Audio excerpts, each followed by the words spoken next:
Pande kwa bolingo mbote na biso nyonso bipai biso tokutami. Wana ezali susu Marguerite Yombo na kati ya espace na biso ya toli kati na lisolo. Lisolo na biso ya lelo ezali boye. Ezali na elenge mwasi moko azali otanga na interna. Osala make mwana mwasi oyo azwi zemi. Tanga kutami na zemi, bakamarade na ye bapesi ye conseil na ye moko pe alobi te ngai nakozonga na ndako te na zemi soki bazongisi nga naza na problème sérieux na papa na mama. Awa pe na internat jamais ba découvrir que nga naza na zemi. Ngai il faut na longola zemi. Tala. Asi deja asali lisumu ya kozwa zemi. Mais alingi abakisa lisusu lisumu ya koavorte. Aussi deja okutami deja na problème. Koluka te omiluke la solution oyo ezobakisa lisusu problème. Eloko ezobakisa problème likola problème mususu yango te solution. Ozomona balobaka ke osi okutami na mai obango pola poani. Pola kaka donc osi ozwi zemi. Bota deja kozwa zemi. Ndenge na ba condition ya azalaki akendaki mpona kotanga akutami na zemi. Asi asalaki deja mabe. Sikoyo koluka kolongola susu kasi kobakisaka mabe mususu te. Bon. Bakamarade na ye balakisi ye tata moko na mboka wana bisika internat ezalaki. Bayebisi toyebi papa moko boye aza monganga. Na boye akosunga yo akopesa bakisi po olongola zemi oyo. Comme ça okata ba classe na yo te ozwa pe problème te na ba parents na yo to pe awa na internat. Yalobi tokei kaka po nga fona longola ka zemi oyo. Ok bakei. Bakome pa ya papa wana. Papa na tunye yo yaki classe sikoyo okomi na zemi sikoyo ayo okomi na zemi olingi nini ote nalinga na longola zemi oyo pona continuer ba étude na ngai pona lingi te ok omo soki yo yebaki nyonso wana pona nini okenda yo kotambola na nzela oyo kosala make okutama na makambo boye omoni kaka ba explication milai ça va problème te.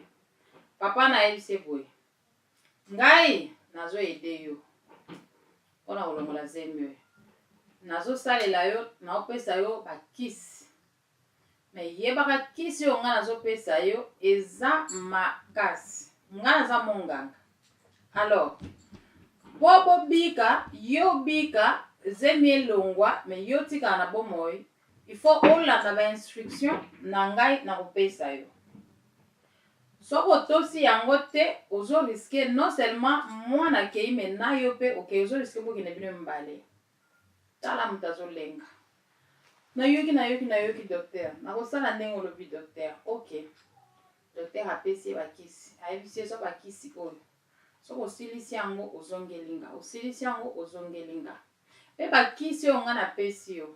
Okoki kosangisa yango na kisi mususu te, na eloko mususu te. Bakamarade na yo bamemela o lititi te, omela lititi oyo tokisa yango okamata boye sala boye osala solution mususu te po soko omeki kosangisa yango na bakisi oyo nga nazopesa yo ekoboma yo. Oyoki boye boye ça va. Akamati bakisi apesi ye yalobi yo docteur napesa mbongo boye na boye pesa mbongo. Ok apesi docteur mbongo. Docteur azwi mbongo wana ke asombi su bakisi mususu aye abakiseli ye. Ok ayeseke après chaque 3 semaines fo mona anga. Chaque 3 semaines azongi. Siko omoni ndenge nini alobi ozoka ndenge nazoka boye mais omoni makila nanu te namoni makila te namoni signe mote alobi problème te. Landa ngai procédure nazopesa yo nde ya propre na zemi wana modèle kosilela yo kutokoyeba te. Yalobi ça va docteur. Ok. Pesa bakisi. Classe ici la raté. esili azongi pa na bango asituka boye bayeli papa na mama yo oza na zemi ngai abeti miso bamemi epa ya médecin na Kinshasa pa azongaki ale bayebisi deja oza na zemi ya 6 mois asimbi mutu akanisi me bakisi nyonso ya médecin pa bana kopesanga ndenge nini esali baretard boye araisonna alobi bon ebele bakisi nyonso nasi namelaki wana mwana yango boye fo ezala mpe asi akufi nene na libumu ok balobi lokola ekomi deja zemi ya 6 mois moya kosala eloko mosusu eza te baparent mpe bakendaki mpo balongola te bakendaki mpo bakonfirme kaza na zemi bakangi ye oza na zemi batiki ye na zemi na ye bapiniri ye babeti ye basali nyonso bakokaki kosala azwi bapunition na ye me batiki ye na zemi 9 mois ekokaka te ekoki aboti ntango aboti ok bapunition ezalaki ebele continue ntango bapunition esili azongeli classe asisi mpe classe mutu moko aye kobala ye avocat monene tala mbongo ebele ake asengi ye keno soki nakomema mwana na nga nabotaki mwana na nga boye alobi problème eza te akei akoma kuna boye zela mwana akobota azobota te akobota abotaka te na mikolo nyonso azalaki na ndako wana batangisaki mwana oyo ya ye classe mikolo oyo akutanimaki pa avocat mobala abalaki ye akontinuaki su na baklasse eye kosalake libala wana ya avocat baye kobengana ye mpo na nini mpo abotaka te avocat abali mwasi mosusu na boye mama oyo akutami na bachance ya mabala mbala ebele me problème eza kaka azobota te babengani ye aye kose retrouve sikoyo na suka aza na esika ya kokende te mwana na ye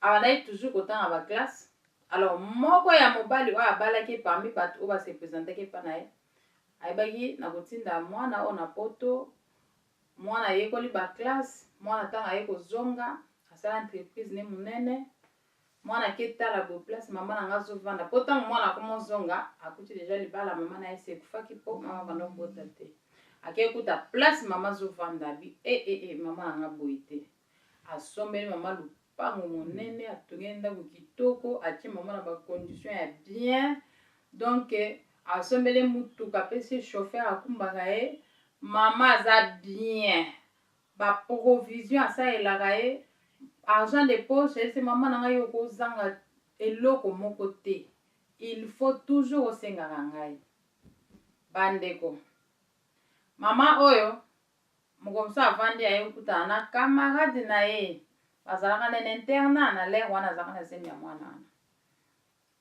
camarade natuni moninga na nga boni camarade na ye azosouffrir moye te alobi nga babengani nga na ndako nazolala kutu na eglize moko awa alobi olala na eglize mpo nini yaka nga mwana nga tongeli nga ndako yaka tovanda ntango yazwi ndeko wana ye na poko siko bavandi bango moso abi mwana na yo oyo oboteki na libala na yo wapi oyo avocat oyo alobi eloko te papa wana banaye kopesa nga bakisi nzoka nde ntango aye kobimisa bakisi ntango azongaki bakelakisa na médecin oyo asalaki baexamen na Kinshasa papa na andopesa ye bavitamine mwana kola bien mwana aza en bonne santé ye moko mpe bavitamine bayebisi me oyo eza ya kolongola zemi te oyo eza bavitamine kutu ezobokola ye susu bien nde akamati solo abeteli moninga ne wana alobi tata nabokenda kolakisa nga ye moto abikisi bomoi na nga lelo oyo